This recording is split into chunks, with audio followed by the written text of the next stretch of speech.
Sulitnya mencari pekerjaan membuat banyak pemuda desa tergoda janji manis pekerjaan di laut. Waktu itu cari uang sulit, saya nganggur cukup lama, sampai lebaran kalau nggak salah. Terus ditawari sama teman, mau nggak cari pengalaman di laut, di kapal ikan.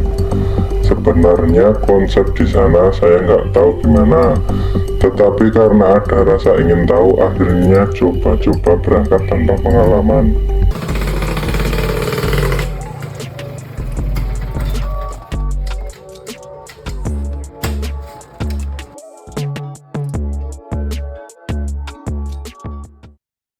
Ngopo kowe? Iki lho, aku mau tenan ono info-info gawean iki. Melu kerja wae ning kapal ikan. Lumayan kok pengalaman, gajine yo gede. Wah, aku kira ndek pengalaman blas gaweane kok piye? Wis teko melu wae. Tanpa informasi jelas, tanpa pelatihan, ia berangkat hanya bermodal harapan.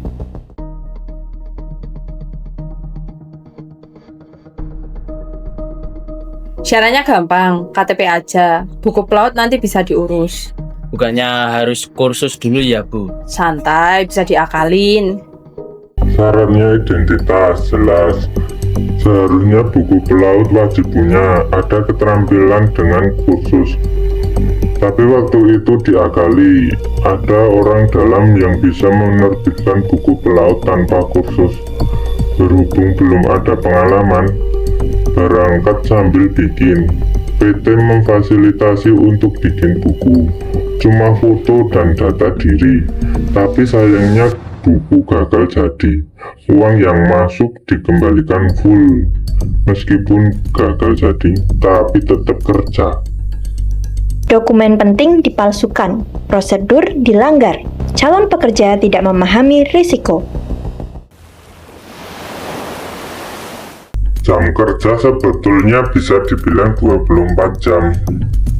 Mulai dari persiapan tebar jala, perbaikan jaring ikan, perawatan palka atau tempat penampungan ikan. Belum lagi kalau bongkar muat atau oper ke kapal pengangkut ikan. Nggak dibagi sekerja, terkadang kami istirahat sembunyi-sembunyi saking lelahnya. Woi, tangi. Wis jam 3. Wayahe tebar jaring. Lah kene iki rong turu Pak. Ayo ora ngurus nek pengen dibayar ya kerja. Jam kerja tanpa batas, tanpa shift jelas, tanpa istirahat cukup. Tidak ada komunikasi dengan keluarga, tidak ada hiburan. Wah, jan. Mana iki wis ora layak iki. Tetep kudu dipangan, aku ndak kuat lek kerja. Malah. Tangi lho kali sithik. Iki kudu disai-sake. Makanannya layak, tapi juga nggak layak. Bahan makanan dari darat bawa sayuran, 4-5 hari udah nggak bagus. Paling makan mie instan sama sebagian hasil tangkapan yang boleh diambil. Kadang campur lalat, kadang kecoa. Persediaan makanan yang sering habis dan tidak layak, kekerasan verbal dan fisik menjadi hal biasa. Ayo kakak ono sing kejepit mesin kakak tulung. Woi, tulungi. Sekitar jam 5 pagi ada mesin yang bocor. Tiba-tiba kami dengar teriakan. Kepala mekanik ternyata kakinya kejepit mesin sampai luka parah. Kami mutusin buat balik ke darat tanpa mikirin hasil tangkapan.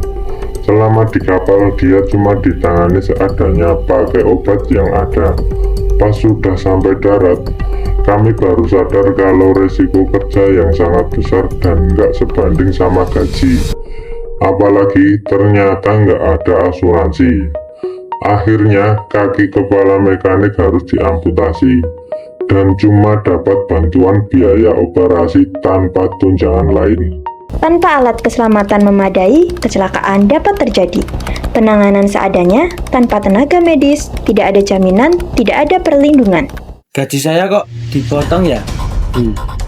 Kamu gagal trip, itu sanksi. Kan saya bekerja setiap hari. Ya soalnya kamu tuh berhenti sebelum masa kontrak habis. Jadi kamu dianggap tidak bekerja sesuai kontrak. Wes, balik wae. Tak cucuk ning kene. Ya udah. Tidak ada kejelasan, upah tidak transparan, potongan sepihak, eksploitasi sistematis. Ini bukan sekedar pekerjaan berat, ini adalah eksploitasi.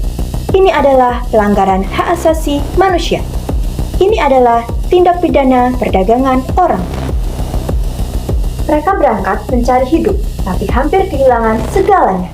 Waspadai perekrutan tanpa prosedur, pastikan dokumen resmi, kenali hak sebagai pekerja, laporkan jika terjadi indikasi perdagangan orang.